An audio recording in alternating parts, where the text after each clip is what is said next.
Halte 130, montre de l'indulgence et ordonne le bien avéré.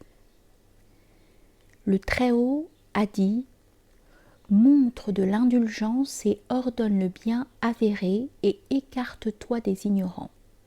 Et si jamais il te vient une suggestion de Satan, alors cherche refuge en Allah. Sourate 7, versets 199 et 200. Une donnée traditionnelle nous apprend que le prophète fut questionné sur le sens de ces versets, et il répondit qu'il en parlerait à Jibril, Gabriel. Celui-ci s'en remit au Seigneur de la Toute-Puissance et de retour déclara: Ô Muhammad, Allah t'ordonne de reprendre contact avec quiconque a rompu les liens avec toi, de donner à quiconque t'a privé et d'être indulgent vers quiconque a été injuste envers toi. Le traditionniste As-Sam'ani a rapporté qu'en relation avec ces versets et d'autres du même genre, le prophète a dit, paix et bénédiction de Dieu sur lui: Mon Seigneur m'a éduqué et de la meilleure manière. Ces versets sont interprétables comme une allusion à ce que le Très-Haut ordonne à son envoyé et aux hommes forts les plus accomplis de sa communauté, marchant sur ses traces. L'ordre d'Allah pour le prophète s'adresse donc aussi à ceux de sa communauté capables d'assumer cette injonction, excepté ce qui ne concerne que le prophète et nul autre. Le Très-Haut lui a donc ordonné de montrer de l'indulgence, et plus précisément un surcroît d'indulgence, celle-ci devant être plus grande et plus fréquente que chez le commun.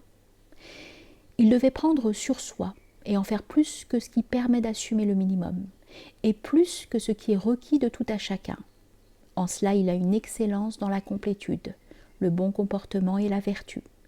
Il ne s'abaisse pas au simple degré du bien en laissant l'excellence, ni dans la perfection relative en laissant la perfection totale, ni dans la vertu commune en laissant la perfection de la vertu.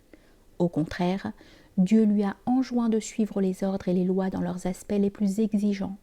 Ainsi lui a-t-il prescrit de faire cesser le méfait par ce qui est excellent, et de ne disputer que de la manière la plus excellente.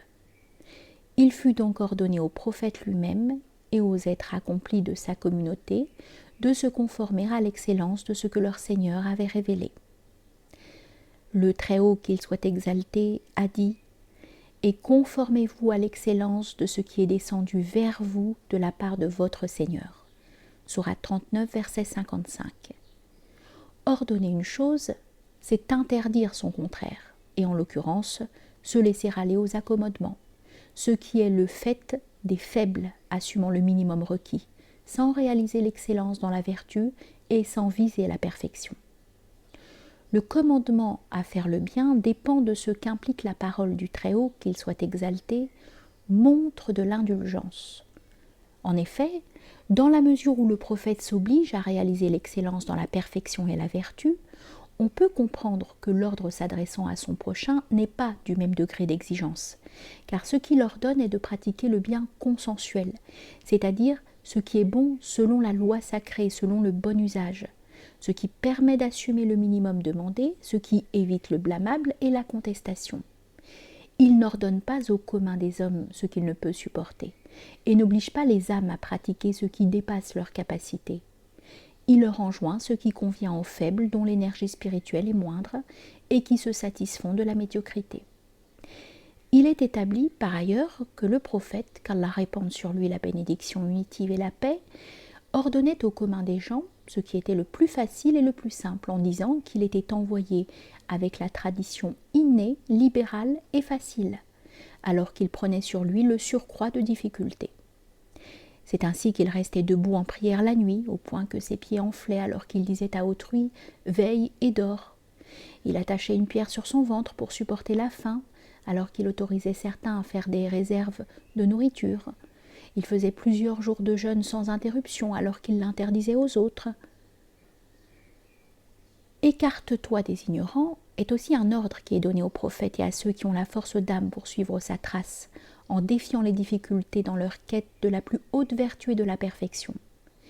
Il leur est demandé de s'écarter des ignorants, les gens qui désapprouvent leur voie spirituelle, en leur disant par exemple « Sois moins sévère avec toi-même, tu es trop rigoureux, tu es dans l'excès ». S'écarter de ces ignorances et les éviter pour ne pas avoir à les affronter en réagissant par l'acte, la parole, la polémique ou autre. C'est une situation dont la récurrence est attestée. Celui qui, comme les maîtres soufis,